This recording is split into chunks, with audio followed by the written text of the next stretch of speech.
Nah lah itu yang sedawah keadilan dengan Kak Omon.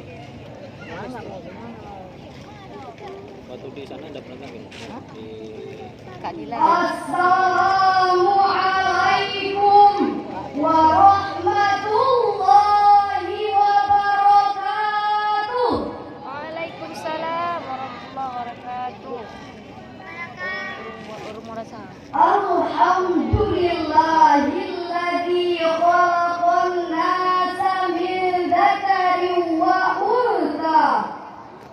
Sholatan wa salaman ala sayyidina Muhammadinil Mustafa wa ala alihi wa sahbihi wawil huda wa tuqa. Amma ba'd. Dewan Hakim, hadirin yang kami muliakan, Indonesia merupakan negara kesatuan yang penuh dengan keberagaman. Dari Sabang sampai Merauke terbentang indah ragam suku, budaya, dan agama. Dalam keberagaman tersebut, masyarakatnya mampu merajut persatuan dan kesatuan, membina toleransi dan kerukunan antar umat beragama dengan semboyan Bhinneka Tunggal Ika. Itulah potret masa lalu tentang Indonesia. Namun sayangnya hadirin, kini tinggal kenangan. Maraknya intoleransi di Indonesia, menjamurnya konflik antar agama, tawuran antar siswa, bahkan konflik antar warga. Hal ini menjadikan posisi Indonesia melorot tajam. Data Indeks Perdamaian Global tahun 2017, Indonesia berada pada posisi 42, turun ke posisi 52 dari 163 negara. Realita menunjukkan perbedaan agama dan budaya menjadi pemicu perselisihan, saling caci-mencaci di sosial media yang sangat meresahkan, bahkan hingga sampai pada pembunuhan. Ada juga ormas yang hobinya mengusir majelis pengajian, giliran konser dangdut malah ikut-ikutan. Kita sebagai umat Islam Indonesia harus mengerti dan memahami konsep keberagaman dalam perspektif Islam, sehingga kita menjadi garda terdepan dalam mempertahankan persatuan dan kesatuan bangsa. Sesudah kami duduk rembuk, kami rangkai sebuah tajuk agar menjadi penyejuk dengan judul Keberagaman dalam Perspektif Al-Quran, upaya menjaga persatuan dan kesatuan bangsa, dengan rujukan Al-Quranul Karim, Surah Al-Hujurat ayat 13. Allah berfirman,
kepadamu.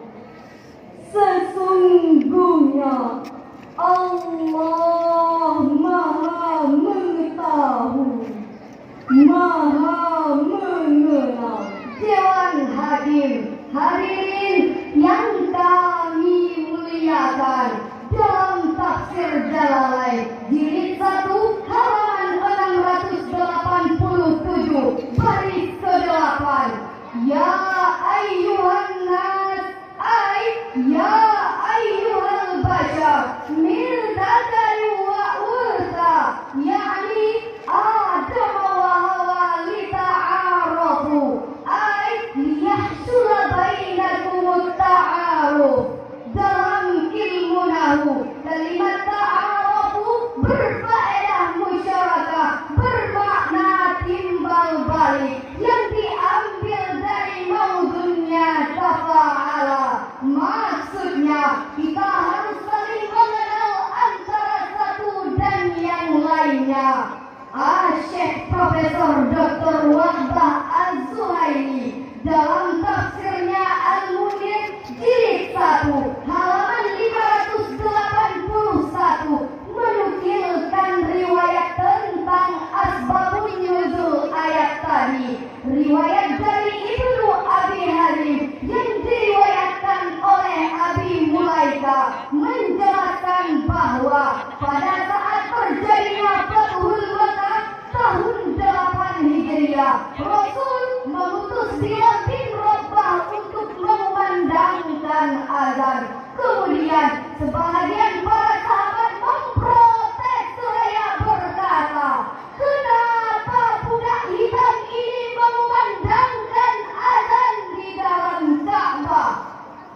Lalu turunlah ayat yang telah dibacakan tadi. Kemudian Rasulullah memanggil dan memperingatkan mereka untuk tidak sekali-kali berbangga dengan keturunan mereka dan merendahkan orang-orang fakir. Oleh karena itu hadirin, marilah kita samakan langkah, padukan arah tujuan, wujudkan toleransi dalam keberagaman, karena kita satu nusa, satu bangsa, satu bahasa. Itulah Indonesia. Setuju hadirin? Sejalan dengan hal tersebut, Rasulullah SAW bersabda dalam hadisnya yang diriwayatkan oleh An-Nu'man bin Bashir. Beliau bersabda, Al-mu'minuna kal-jasadil wahid, idza ishtaka ba'du ishtaka kullu. Orang mukmin itu laksana satu tubuh. Jika sebahagiannya sakit, maka seluruhnya akan menderita. Sesuai dengan firman Allah surah Ali Imran ayat 103. Allah berfirman, وَاعْتَصِمُوا بِحَبْلِ اللَّهِ جَمِيعًا وَلَا تَفَرَّقُوا.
Allah menerangkan ayat-ayatnya kepadamu agar kamu mendapat petunjuk. Maha benar Allah yang Maha Agung dengan segala firman-Nya. Dewan Hakim, hadirin sebangsa setanah air yang kami muliakan. Asbabun nuzul dalam ayat tadi bersumber dari Ibnu Abbas bahwasanya kaum Aus dan Khazraj saling menceritakan tentang permusuhan di zaman jahiliyah. Kemudian bangkitlah amarah kedua kaum tersebut, saling memegang senjata dan saling berhadapan. Lalu turunlah ayat tadi untuk melerai permusuhan mereka. Demikianlah penjelasan Abu Fida Ismail dalam tafsir Ibnu Katsir. Berdasarkan ayat tadi, jelas bahwa untuk membangun bangsa ini menjadi lebih baik, syarat utamanya adalah persatuan dan kesatuan harus berada di dalam genggaman walau di tengah multikultural bangsa. Cuplikan kecil kehancuran Gaza adalah memori kelam kepada kita. Hal itu terjadi karena hilangnya persatuan dan kesatuan. Kenyataan yang menyayat hati kita. 23 hari agresi Zionis Israel membuat 1095 manusia tak berdosa di Gaza terbunuh, hingga dan tubuh balita tanpa dosa berhamburan tak ubahnya seperti daging di saat godam. Puluhan rumah sakit dibombardir oleh ratusan roket-roket. Percikan darah balita menghembuskan napas terakhir dalam pangkuan ibunda. Awan Palestina berwarna merah darah syuhada sambil mendengar pengiran Allahu Akbar. Lalu senyap dengan Inna lillahi wa inna ilaihi raji'un.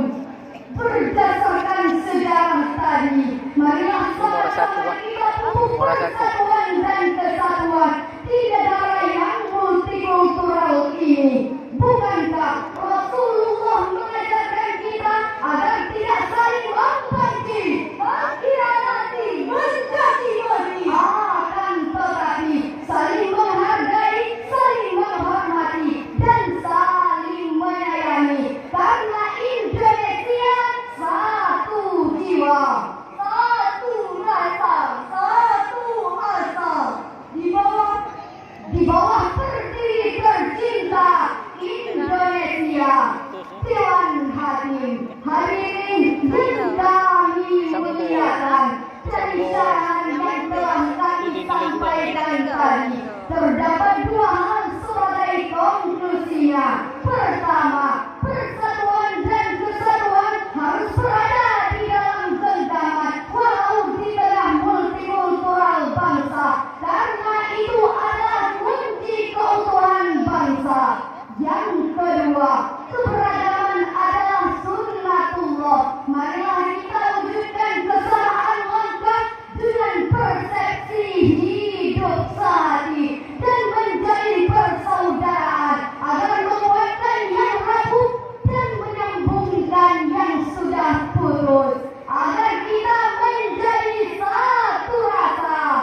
Wassalam.